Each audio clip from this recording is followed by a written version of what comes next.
My name is Jolene Carter. I'm 24 years old, and if you think you know what betrayal looks like, wait until you hear what my father did to me. One moment, I was his daughter, the girl who stood by him through debt, late nights, and endless sacrifices, and the next, I was nothing more than an inconvenience tossed to the curb. All it took was $56 million. I remember the night clearly. The living room lights were bright, almost too bright, like they wanted to burn every detail into my memory. My father was standing tall, chest puffed out like he had just conquered the world. He had just secured the deal that made him rich beyond anything we had ever imagined, $56 million wired straight into his account. My heart wanted to feel happy for him. After all, hadn't we been through hell together? But before I could even open my mouth, his words cut deeper than any knife. "You're no longer needed here, Jolene," he said flatly. Like I was an old employee being dismissed after years of unpaid overtime.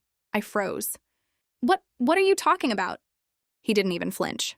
He smiled, actually smiled as he delivered the blow. "Pack your things. You're out. I don't want you living under my roof anymore." My body went cold. I felt the air leave my lungs as if the walls themselves were pressing against me.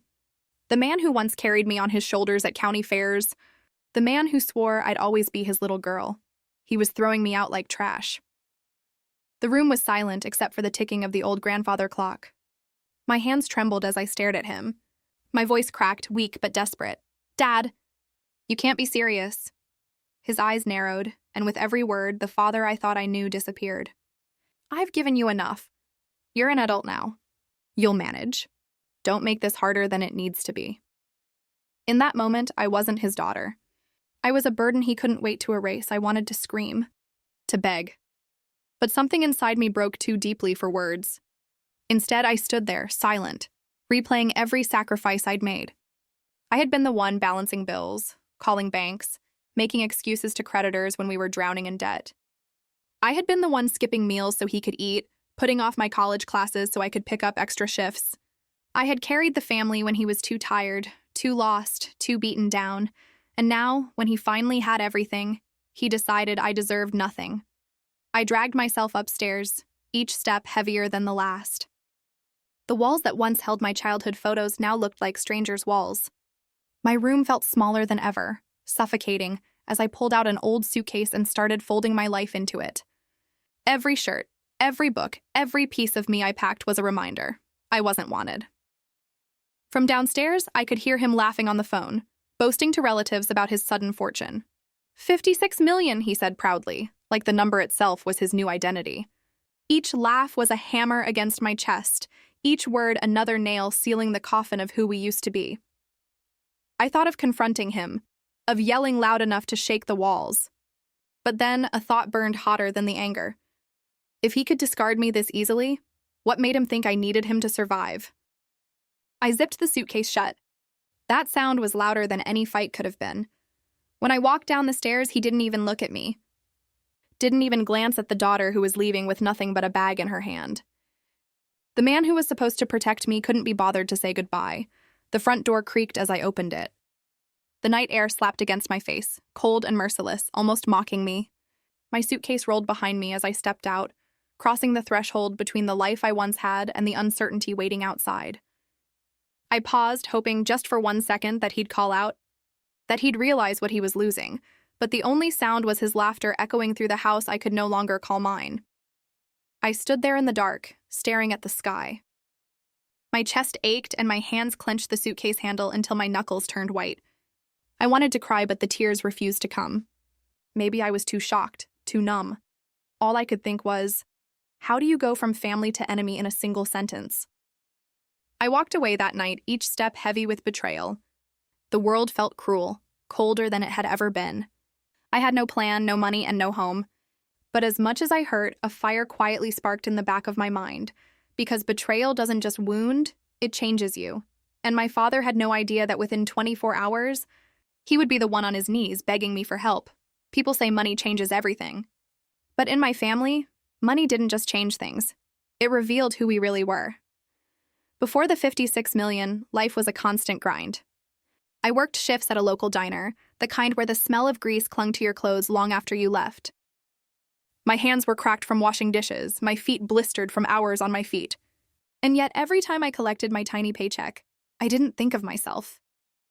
I thought of him, my dad, and the mountain of bills waiting at home.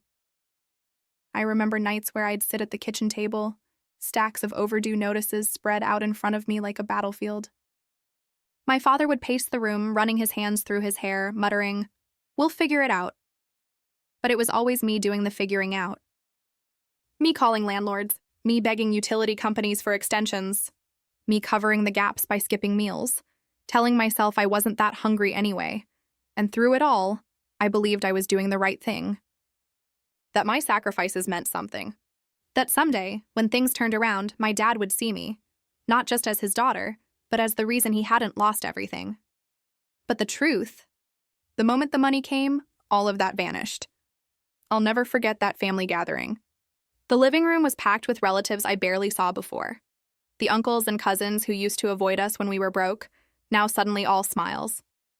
Champagne glasses clinked, laughter filled the air, and my dad stood in the center like some kind of king crowned by fortune.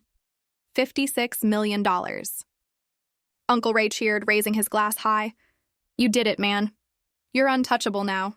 My father basked in it, soaking up every word. "We're finally out of the mud," he said proudly. Notice that word, we. Funny because the only person who wasn't part of that we was me. I stood off to the side, invisible in plain sight. No one asked me how I felt. No one even acknowledged the years I'd held things together. Rebecca, my cousin, the one who used to mock my thrift store clothes, leaned close enough for me to hear her whisper, "Guess you're not the important one anymore, Jolene." Her smirk burned into me. It was the kind of look that told me she thought I'd been replaced. Erased by the money that now defined our family. For a moment, I almost let it break me. Almost. But then, as I stared at them laughing, cheering, pretending like my sacrifices never happened, something inside me shifted. Because here's what they didn't know. I had carried this family longer than any of them. I knew the weak spots, the debts, the secrets that weren't washed away just because of a few extra zeros in the bank. My father's fortune might have changed their opinion of him, but I hadn't forgotten the truth. They thought I was powerless, standing there in my second-hand dress while they sipped champagne. They thought money had erased my worth, but what they didn't realize was this: the real power wasn't in the millions. It was in knowledge, in resilience, in the kind of strength you build when life has chewed you up and you're still standing. I looked around the room, their laughter bouncing off the walls, and I let the smallest smile creep onto my face. Because they had no idea. No idea that the girl they dismissed, the daughter they pushed aside, the one cousin Rebecca mocked, was the same girl who, within days, would hold the very cards they didn't even know existed. And when those cards hit the table, their laughter would turn to silence. Money doesn't just buy things, it buys masks. And my dad wore his new mask like it was glued to his skin. Within days of the windfall, the modest man who once worried about paying for gas suddenly transformed into someone else. He strutted through town in a brand new sports car, the kind that made people turn their heads as the engine roared down quiet streets. Shopping bags from high-end stores littered the back seat. Watches, suits, even gold rings he'd never dreamed of owning before, he flaunted them all. And with every shiny purchase, his arrogance grew louder. At family gatherings, he didn't just brag about the money. He bragged about how he had pulled us out of nothing, how he had been the backbone all along. The word stung because I knew the truth. I'd been the one patching holes in the dam while he drowned in self-pity. But now it was like those years of sacrifice had been erased, rewritten with him as the hero. The worst part wasn't the bragging, it was how he treated me. "Jolene," he said once, laughing with a group of relatives. "Oh, she's just baggage. She's not built for this new life." The room erupted in chuckles. My stomach dropped. I stood there, heat rushing to my face, but I didn't say a word. I didn't cry. I didn't storm out. I just smiled politely because I knew something they didn't. Silence can be sharper than any outburst. My cousin Rebecca chimed in, loud enough for everyone to hear. "Guess money shows who really matters in a family, huh?"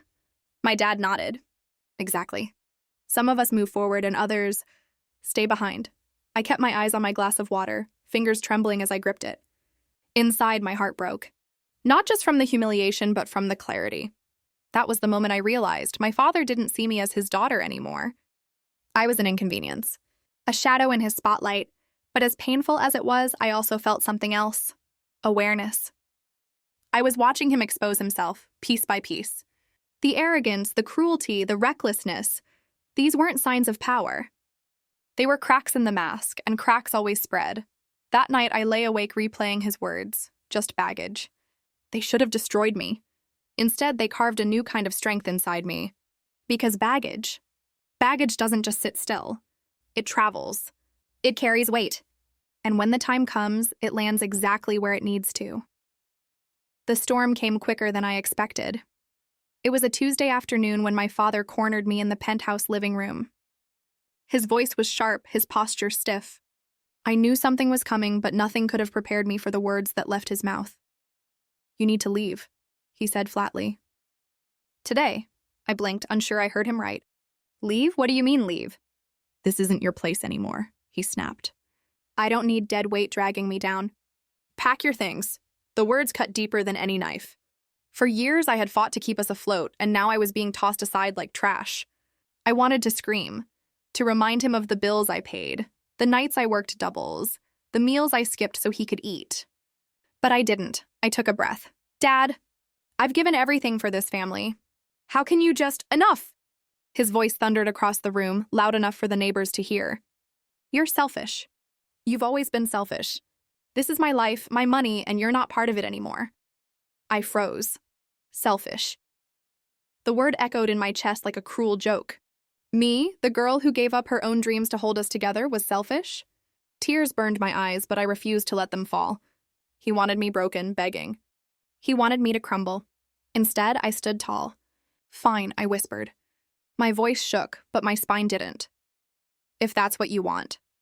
I walked into my room, grabbed a single suitcase, and filled it with what little I could carry. Clothes, a few photographs, and the journal where I'd written down every sacrifice, every memory, every quiet betrayal. As I zipped it shut, I felt the weight of more than fabric. I was carrying the years of pain he had ignored, the love he had trampled on. And yet, beneath the heartbreak, there was something else. Resolve. I wheeled the suitcase to the door. He didn't even look at me. Not a flicker of hesitation, not a hint of regret. Just silence, so I gave him mine. I didn't say goodbye. I didn't give him the satisfaction of one last plea. I walked out, the echo of my footsteps louder than his voice could ever be, and as the door shut behind me, I whispered to myself, storms don't last forever, and this one will pass quicker than anyone expects. The city lights blurred as I walked, suitcase rolling behind me like a stubborn shadow. I had no destination, only motion.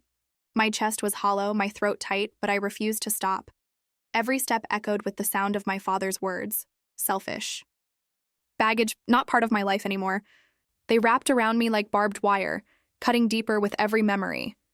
The night was cold, and so was I. Passing faces glanced my way, but no one stopped. I was invisible, just another girl dragging a suitcase down cracked sidewalks. And yet that invisibility gave me something. Clarity. I paused under a flickering streetlight, looking up at the night sky. Stars barely peeked through the haze, but the moon shone steady. My tears slipped down, catching its light, and for the first time all day, I let myself cry. I cried for the years I gave, for the sacrifices swallowed, for the daughter he'd erased. But beneath the sobs, a small ember burned. Anger, sharp and quiet. Because here's the truth. I had lost my home, but I hadn't lost my power. My father thought he could strip me of everything. He thought money erased memory, erased loyalty, erased truth. But he underestimated me. He always had. I knew things he didn't know I knew. I held keys he didn't even realize existed. Every bill I'd paid, every document I'd handled, every small detail he was too arrogant to notice. It was all tucked inside me like hidden weapons. And now, alone on the street, I whispered to the night, "He has no idea what's coming." The air stilled, as if even the city paused to listen. I wiped my tears, squared my shoulders, and kept walking. My heart was bruised, yes. But broken? Never, because storms don't destroy those who know how to bend. They just water the roots. And my roots were deeper than my father could ever see. I didn't waste time. Pain hurts, but silence sharpens it into focus. The very next morning, I made calls. Quiet ones. Careful ones.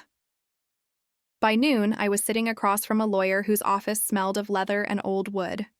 Papers stacked high, pens lined like soldiers. He adjusted his glasses, scanning the documents I'd slid across his desk. "These are impressive records," he muttered. I nodded. "I've been handling my father's affairs for years." He never noticed. Or maybe he didn't care. Every mortgage statement, every overdue bill, every debt notice, I had them all. Because while my father bragged about his empire, I was the one quietly patching the cracks beneath it. And now, I wasn't patching anything. I was drawing the map. The lawyer leaned back. "You understand this gives you leverage. If things go wrong—" "They already have," I cut in, my voice steady. I remembered nights of sitting at the kitchen table with nothing but a calculator and cold coffee, figuring out how to keep us afloat. The accounts in my name, the transfers only I could approve, the signatures only I could provide. My father never paid attention to those details. But I had, and details I knew were what made empires crumble. Later, I visited the bank. My reflection in the glass doors looked different, tired but sharper. Inside, the banker greeted me by name. "That familiarity was no accident, Miss Jolene," he said warmly. "We have everything set aside for your review." I smiled faintly. My father thought money was freedom. But I knew better. Money was chains, and the person holding the key wasn't him. It was me. Walking out of that bank, papers tucked in my bag, I felt the shift. The balance of power had tilted, not in loud explosions, but in quiet adjustments. He had 56 million, yes, but it wasn't as solid as it looked. Not if I chose to move the right pieces. I breathed in the crisp air, my lips curling into the smallest of smiles. Because while he paraded around like a king, he didn't realize the ground beneath his throne was already crumbling. And I was the one holding the hammer. The mansion glowed like a lighthouse that night. Music thumping. Champagne spilling, laughter bouncing off marble walls. My father had thrown himself another party. To celebrate what, I wasn't sure. Maybe his money. Maybe his ego. Maybe both. From the driveway, I could already hear him. His booming voice carried through the open windows. 56 million and still growing.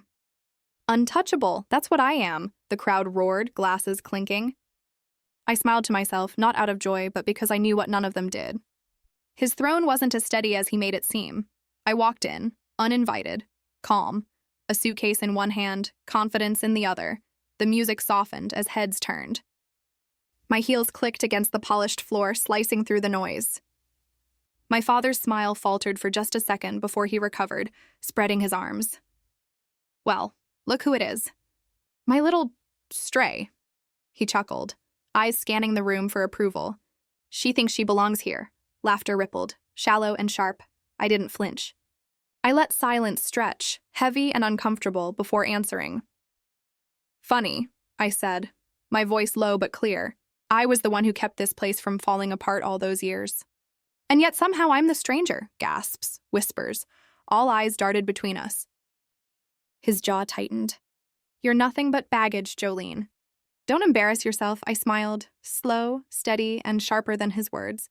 "If I were baggage, you wouldn't be shaking right now." The air cracked. Guests shifted uneasily, glancing at him, then me. For the first time, his arrogance looked brittle. I didn't stay long. I didn't need to. My presence was enough. I turned toward the door, leaving him to stew in the silence I'd carved. Because that night, everyone in that mansion saw it.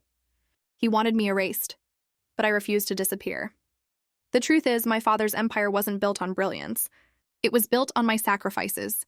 Flashback after flashback unfolded in my mind. The nights I sat at the kitchen table with debt notices spread out like battlefield maps. The mornings I skipped breakfast so the electricity bill could be paid on time. The hours I spent on hold with creditors, lawyers, and banks, while he strutted around pretending he was invincible. He wasn't invincible. He was drowning. And I was the one pulling him to shore, but no one saw it. To them, he was the king. To me, he was a man whose empire was stitched together by my hands. I remembered writing checks under my own name, quietly covering loans that should have sunk him years ago. I remembered forging smile after smile at family dinners, while inside I kept count of every payment that wasn't mine to make. And what did I get in return? A suitcase and a slammed door. That was when I made my choice. I began pulling back, slowly, carefully, like removing stitches from a wound to see if it bleeds. The first step, stop covering the debts. I watched as interest piled like storm clouds on his accounts. The calls from creditors became more frequent, their patience thinner. The second step, withdraw the silent approvals. For years, I'd been the one signing documents he never even read. Without my name, contracts stalled. Deals fell apart. The third step, cut the lifeline. I stopped answering his bankers, his lawyers, his urgent emails that were never urgent until something collapsed, and collapse it did. Behind his champagne toasts and his mansion parties, cracks were forming. The walls of his empire weren't held up by wealth, they were held up by me. Now, I let them crumble, because the same hands that once saved him were now the same hands pulling everything back. And he didn't even realize it. As I lay awake one night staring at the ceiling of a tiny rented room, I whispered to myself, he thinks I'm powerless.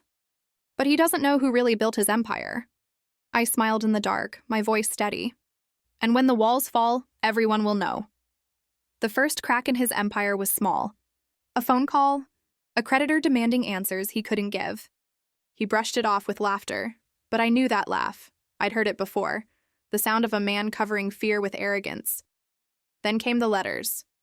Thick envelopes with red stamps. Lawyers circling like vultures. Contracts delayed, deals collapsing. He tried to mask the panic, throwing more parties, bragging louder, but the cracks spread like veins of lightning across the sky. And in the middle of it, he turned his anger on me. She's greedy, he told the relatives, his voice dripping with venom. After everything I've done for her, she wants to tear me down. My own daughter. They nodded, eager to stay in his good graces, unwilling to question the man with millions. To them, I was the villain. To him, I was the scapegoat. The worst came at a family dinner. A long table, golden lights, crystal glasses, and me. Invited, but only as his target. He raised his glass, smiling too wide. Some people here think they're bigger than family. They bite the hand that fed them. Isn't that right, Jolene? All eyes turned. Heat crawled up my neck, but I stayed still. Calm. My fork pressed lightly into the tablecloth, my pulse steady. I didn't argue. I didn't defend myself. I let the whispers swirl, let their judgment fall heavy. Because silence can be louder than words. He mistook it for defeat. He thought I was cornered. But what he didn't know was that every creditor, every lawyer, every collapsing contract, it was all a storm I had already seen coming. And storms don't scare me. That night, as I walked out of the dinner, I lifted my chin and whispered to myself, let them think I'm weak. The truth always shows in the end. And deep down, I knew. The end was closer than anyone realized. The knock came late at night. Soft, hesitant. Not the kind of knock my father had ever used before. I opened the door to find him standing there. His suit was wrinkled, his tie crooked, his eyes hollow. The king had fallen, though he hadn't admitted it yet. Jolene, he said, his voice quieter than I'd ever heard. We need to talk. I stepped aside, letting him in. The room was small. Just a single lamp, a worn-out sofa, a pile of books on the floor.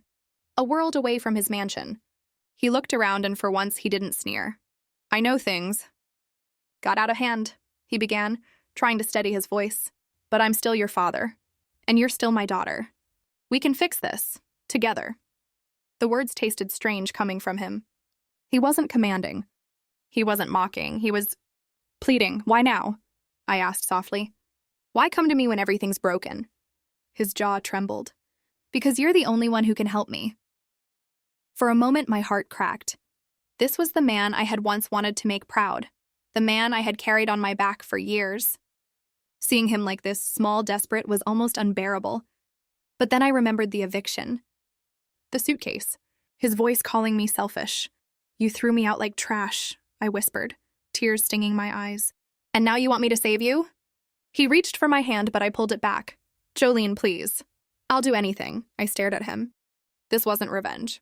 This was heartbreak stitched with empowerment. I wasn't the weak one anymore. I don't need your empire, I said slowly. But you're about to learn what it means to need me. His lips parted, but no words came out. For the first time in his life, he had no control. And in that silence, I realized the truth. He wasn't the king anymore. I was. The fall of a king doesn't happen in silence. It happens in front of an audience. It started at one of his dinners. Those grand showcases where he flaunted his wealth, surrounded by business partners and friends who laughed a little too hard at his jokes. The chandeliers glowed, the wine flowed, and my father walked in like a man untouchable. But the whispers began before the main course. Contracts delayed. Deals broken. Rumors of lawsuits. A creditor's lawyer showed up uninvited, sliding papers across the table in full view of everyone. My father's smile faltered.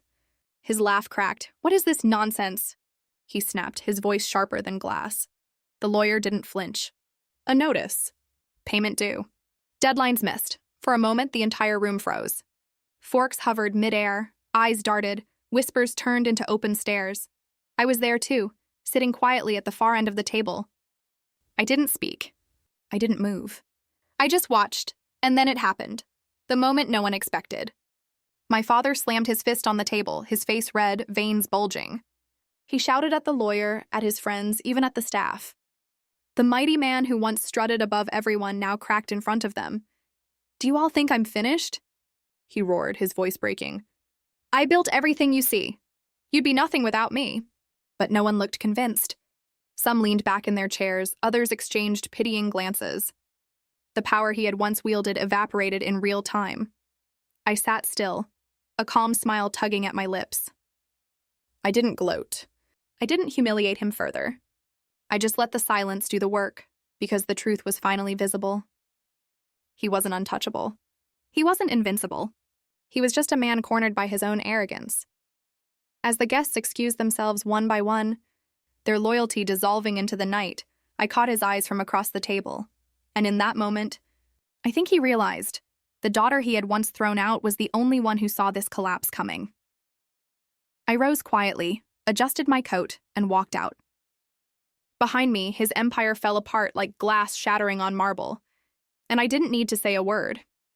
The begging began in private. It wasn't the grand speeches or arrogant demands anymore. It was quiet, trembling, almost childlike. He came to my apartment in the morning, unshaven, his clothes wrinkled. The man who once threw me out with nothing but a suitcase now stood at my door with nothing in his hands. "Jolene," he whispered, voice cracking. I need you." I let him in, but the roles had shifted. He didn't sit tall in the chair. He slumped, shoulders heavy, eyes hollow. "I lost everything," he said, his voice barely holding together.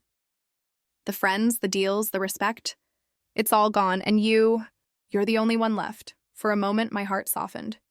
He was still my father, the same man whose approval I had chased for years. But then I remembered the sting of that eviction, the echo of his voice calling me selfish. "I'm not here to destroy you," I said quietly. "But I won't be erased anymore." He lifted his eyes, desperate. "What do you want? Money? Control? Just say it and it's yours." I shook my head. "I don't want your empire. I never did.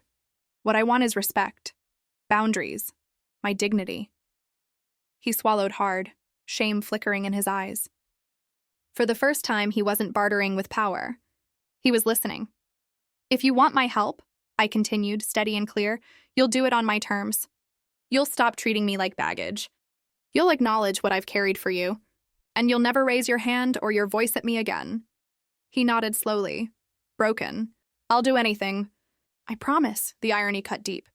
The man who once ruled with arrogance now bent under the weight of his own downfall.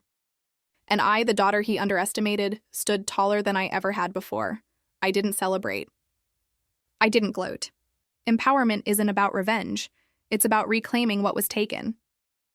As he left my apartment, shoulders slumped, I whispered to myself, the daughter he threw away became the only one he needed. And that's the justice money could never buy. People think justice always looks like a courtroom victory or a dramatic downfall. But standing there, weeks after my father had begged for my help, I realized justice can be quieter. More personal, because I hadn't wanted revenge. Revenge would have chained me to his mistakes forever. What I wanted, what I needed, was dignity. I walked through the streets of the city that once felt like it belonged to him. His parties, his name, his arrogance had colored every corner. But now, when people whispered, it wasn't his name they spoke. It was mine. Jolene, they'd say, the daughter who stood her ground. The one he tried to erase. And the truth was, I didn't need to own his penthouse or his empire. My victory wasn't built on the walls of what he lost. It was built on the strength I found when I had nothing. I remembered those first nights after the eviction. The streets, the loneliness, the ache in my chest. I remembered staring at the night sky, wondering if I had made a mistake refusing to beg. Back then, I felt powerless, small, invisible. But the irony was, those nights gave me the clarity I'd been denied my whole life.